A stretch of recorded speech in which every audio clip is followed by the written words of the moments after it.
And we back, and we back, and we back. Like chiropractic. What's good, y'all? Peace. So I want to talk about my week this episode. I've had a very interesting week. This week has been filled with a lot of interesting experiences, some fun, some joy, but a lot of emotions. I was navigating a lot. It was a very emotional week for myself. I've literally cried every day. Like, shit, I cried earlier today. I've cried every day this week, bro. Like, it's been an emotional one for sure. I'm not mad at it because, crying is how I release. So ultimately, I end up feeling lighter with each release, but definitely was navigating and dealing with some very heavy things. My family is currently dealing with navigating something very heavy, and for respect of my family, and I'm gonna keep our privacy, I'm gonna keep that private. I'm not really going to talk about that, but that has contributed to the heaviness. My family has gone through a lot the past couple years, actually, and it's been challenging to navigate at times. It's life, things happen.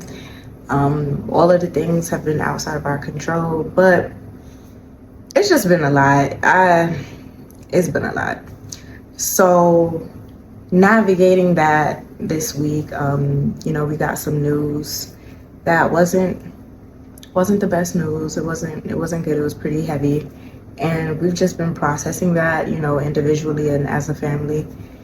And me, as my compassionate, empathetic self, I really felt for not only the individual having to experience this and hear this news, but also for me, for everybody else, so everybody else in my family and just how they're navigating, especially my mama, because Lord knows my mama done been through a lot. So yeah, there was pretty heavy moments throughout the week that just needed good cries. It was just a lot to just process and work through. But I had a really cool weekend. Yesterday, Friday was Juneteenth. Today is Father's Day. Happy Father's Day to all the fathers out there, all the loving fathers, man. Be present in your kids' lives. I'm so grateful for all the beautiful examples of men that I see actively present. I'm grateful for my dad. My dad worked in the military, so he wasn't for 20 years. So he wasn't able, we didn't have the luxury of him being physically present a lot of the time, but I can say that we have a much better relationship now, and I'm understanding of just him and a lot of the things he had to deal with and navigate, so I don't really hold anything against him at this point in life. I feel like, and plus my dad's actually very supportive of me and my music journey. Like, my dad has bought my music, shared my music, all types, so I'm very appreciative for that. So yeah, happy Father's Day to all the beautiful fathers. Happy Heavenly Father's Day to my grandfather, who I love and miss dearly. We're going on 2 years without his physical presence, but man, I love that man. I love that man eternally. I love him to life. So, and I love him to the afterlife too. So hold y'all fathers close, and tell a father that you appreciate him today if you haven't already. But yeah, I had a really good weekend. Yesterday was Saturday, and I went to the cultural exchange downtown, which was cool, because FIFA, we're in Atlanta and FIFA is in Atlanta this year. So just seeing and experiencing all the people in the city from all the different walks of life is always cool and fun. I got to network and meet a lot of different people, which was really cool. I met a woman who has her own like luxury styling and clothing brand, but also like she's working on a mental wellness brand for men. It is also men's mental health month, so I aligned and appreciated that. So we connected, and that was really dope. I also got to go to the Beltline Fest and got to see Tobe and Fat perform, and that shit was fire. Oh my gosh, their background as singers were amazing. I can't remember their names specifically right now, but all three of y'all, they were amazing. Like, they were amazing. It was a really dope live performance, and I appreciated it. So I was glad I got the experience that. So it was really cool. I was able to have some, still experience some joy. I was with my marketing guy, Manny, and he was able to get some content for your girl. So we were still able to have fun and get some things done. So that was dope. I also had my own little like artist marketing 101 session, cool, which was cool too. It helped me learn a lot about just like digital marketing and like ads and things like that. So valuable information for sure, especially if you're, and not even just in the artist space, just anybody in the business space, period. So it was pretty dope to take in some of those insights and some of them gems. But there was something that I do want to speak on. Two things, actually, two separate things that I want to speak on from this experience that I had this weekend that actually has nothing to do with either of the events I went to. The first is I ended up riding MARTA for the first time that I've lived in Georgia for real. like I've taken people to MARTA, but this was, I was on the bus and the train, baby. Like, this was a full experience. My first time. I've been in Georgia for what, 16 years now. First time ever doing it.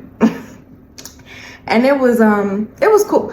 I was protected, thank God. It was an interesting experience though. I was on the MARTA, I was on the train, and there was a group of younger Caucasian males on their way to, I think they said they were going to like a FIFA fest that was in Centennial Park. It was about, I don't know, 6 of them. One of them started talking to me and just having random conversation. He was pretty cool. But they're about, I learned that they were in around 19, 20. I think the oldest may have been 21, but they're around 19, 20 in their age group. So young. And they were talking to me, and I understand that I look young. Really, it's like, is it that I look young or they look old? I don't know. It might be a little bit of both in there, but I understand that I do not look my age. I am 31, okay? And I'm just a young, vibrant Hatamale, okay? A little fairy baby, butterfly, pixie, that's what I'm. So I understand that I may not look 31, and they did not think I was 31. One of them started to hit on me, and I was like, baby, I'm 31. And they were like, what? They were like, you look like you could be our age. First of all, I was a little shocked to have a little young white boy hit on me. I was like, what is happening? But yeah, they was like, you look like you could be our age. What you mean, 31? But this also taught me that, one, I mean, I've already knew this for self, because they're babies. There's no freaking way I would ever date or even consider dealing with a 19 or 20-year-old. For all the young 17, 18, 19, no, baby, I am not. Baby, no, I'm not a cool good. I'm good, okay? But it was just also just so funny because it's like, baby, he's like, so do you ever take those wraps out of your hair? Like, it was just so many questions. I appreciated his curiosity, but it's just like, oh, this is stuff that a black man would just never have to ask me. It just understand. It's just like, okay, she got her style, she doing her thing. So it's just like, Oh, the cultural difference, baby. But it was cute. I was flattered. But they also show their age because they did some young shit. One of them tried to tried to invite me to his house, talk about I live in my mom's house, but I live in the basement and I have my own space. I'm like, baby, I have my own crib. He's like, well, I could come to your crib. You cannot. Like, then he asked for my Instagram. He's like, if you don't follow me back, I'm gonna unfollow you. I was like, baby, okay, I will follow you back. But then his other friend, see, don't let your friends, even if I wasn't too old for him, don't let your friends block you out your blessings. Because his other friend came up and tried to do that. No, fuck that, bro. Fuck that. Get her number. Don't do the Instagram shit. And I feel like after I got his Instagram, his friend then convinced him to unfollow me on Instagram. Because he's like, no, bro, she's playing with you, bro. And it's like, I don't feel no way because you a baby any damn way. But yeah, I checked and he definitely unfollowed my ass. So it's okay. So, but I just thought that was very funny. Like, I just had to put that out there.